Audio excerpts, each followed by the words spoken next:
sejahtera Encik Selva. Selamat sejahtera Zuliana. Lebih dahulu, ribuan terima kasih saya ucapkan kerana kesudian Encik Selva untuk diwawancara. Apakah skop tugas Encik Selva sebagai penolong pengurus di Farm Fresh Milk Company? Tugas saya adalah membantu pengurus pesarat dengan tanggungjawab dari hari ke hari, mengawasi kaki tangan dan memberikan kepemimpinan yang stabil kepada syarikat. Saya harus mengendalikan aduan pelanggan dan menyelesaikan masalah yang tidak dibenarkan untuk ditangani oleh pekerja sendiri. Contohnya, apabila produk kami mempunyai masalah mengenai kualiti susu kami, mereka mengatakan bahwa susu kami tidak mempunyai kualiti yang cukup baik untuk dijual.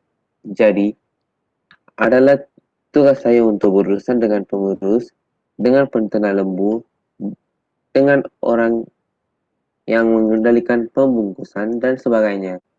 Soalnya, saya akan bekerja sama dengan pengurus. Saya perlu berurusan dengan perubahan jadwal, panggilan ke pekerja, memberi tugas kepada pekerja dan masalah kaki tangan yang lain. Kerja saya kadang-kadang bukan hanya untuk memberi pesanan, tetapi saya sendiri mesti membuat pesanan karena kadang-kadang kami tidak mempunyai kaki tangan yang mencukupi, terutama jika ada kecemasan dari kaki tangan kami. Kemudian saya harus mengganti kerja mereka sebentar dan membantu kaki tangan yang lain untuk memastikan kerja dapat diselesaikan dengan baik. Bolehkah Encik Selva memberikan sedikit penerangan mengenai syarikat ini? Farm Fresh Milk Company adalah nama jenama di bawah The Holstein Milk Company Sandian Berat. Syarikat ini merupakan syarikat pertanian yang menyediakan susu kepada pengguna yang berpusat di Malaysia. Syarikat ini juga merupakan syarikat susu pertama yang merupakan produk Malaysia. Syarikat ini mulai ditubuhkan pada 10 Oktober 2007. Pengasas Farm Fresh Milk Company ialah Encik Loy Tuan E yang membuka operasi susu pertama di Johor. Mereka memulakan syarikat tersebut di Pasar Asas Tani. Ibu pejabat mereka berada di Mawai Kota Tinggi Johor dan cabangan dan ladang mereka yang lain di Lakin Johor dan Muazzam Shah, Pahang.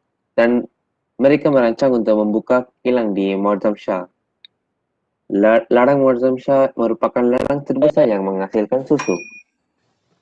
Apakah syarat kelayakan untuk memohon pekerjaan di syarikat ini? Yang pertama sekali, individu tersebut mestilah mempunyai sijil peringkat sekolah menengah atau setara. Seterusnya, mempunyai sejarah kerja yang stabil. Selain itu, individu tersebut mestilah memotivasi diri dan mempunyai keinginan untuk berkembangan diri. Individu tersebut juga mestilah mempunyai kemampuan untuk bekerja secara otonomi apabila diperlukan. Seterusnya, perlu berdedikasi untuk kepuasan pelanggan dan mempunyai pengalaman pelanggan yang hebat. Akhir sekali, individu tersebut haruslah mempunyai pengalaman sebagai penolong pengurus kedai atau dengan pengurusan kedai runcing. Bagaimana pula dengan pengeluaran bagi syarikat ini? Pengeluaran produk tersebut bermula pada tahun 2009, yang pertama kali dimulakan sebagai susu kambing Nubian. Kemudian apabila susu mendapat permintaan tinggi di kalangan pelanggan, pengasasnya yaitu Encik Loy mencairkan fungsi untuk menjalankan perniagaan bersama, yaitu Encik Azmi Zainal.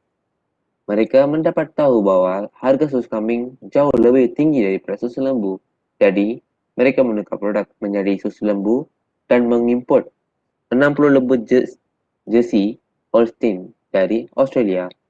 Kemudian mereka menukar nama syarikat itu menjadi syarikat susu The Holstein. Pada tahun 2009, Farm Fresh Milk Company ditubuhkan di Malaysia. Apakah masalah yang dihadapi dalam pengeluaran produk ini?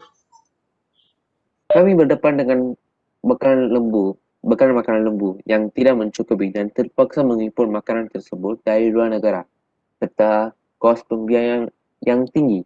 Selain itu, kami juga sukar untuk mencari bekalan susu segar yang dikumpulkan dari penternak dari seluruh Malaysia. Di samping itu, persaingan yang hebat dengan produk jenama luar dan produk lama berada di pasaran terutamanya di pasar raya. Seterusnya, pengilang susu jerawat luar membeli susu mentah dengan harga lebih tinggi dan menyebabkan peternak tempatan membekalkan susu kepada mereka. Syarikat kami juga terbabi dengan kontroversi tentang isu pemilikan bukan Islam. Akhir sekali, bagaimana pula dengan permintaan mengenai produk ini oleh orang ramai? Adakah memberangsangkan atau sebaliknya? Permintaan produk ini oleh orang ramai adalah agak memberangsangkan. Usaha untuk mendapatkan tarikan pelanggan tempatan berhasil apabila susu ini telah dikenali ramai oleh seluruh rakyat Malaysia. Syarikat kami menghasilkan 27,000 liter susu segar sehari untuk menampung permintaan susu segar di Malaysia. Susu ini telah berjaya menembusi pasaran luar seperti di negara Singapura dan menerima sambutan yang sangat luar biasa. Misalnya, permintaan produk susu daripada home dealer, kedai rinci dan pasar rakyat turun meningkat.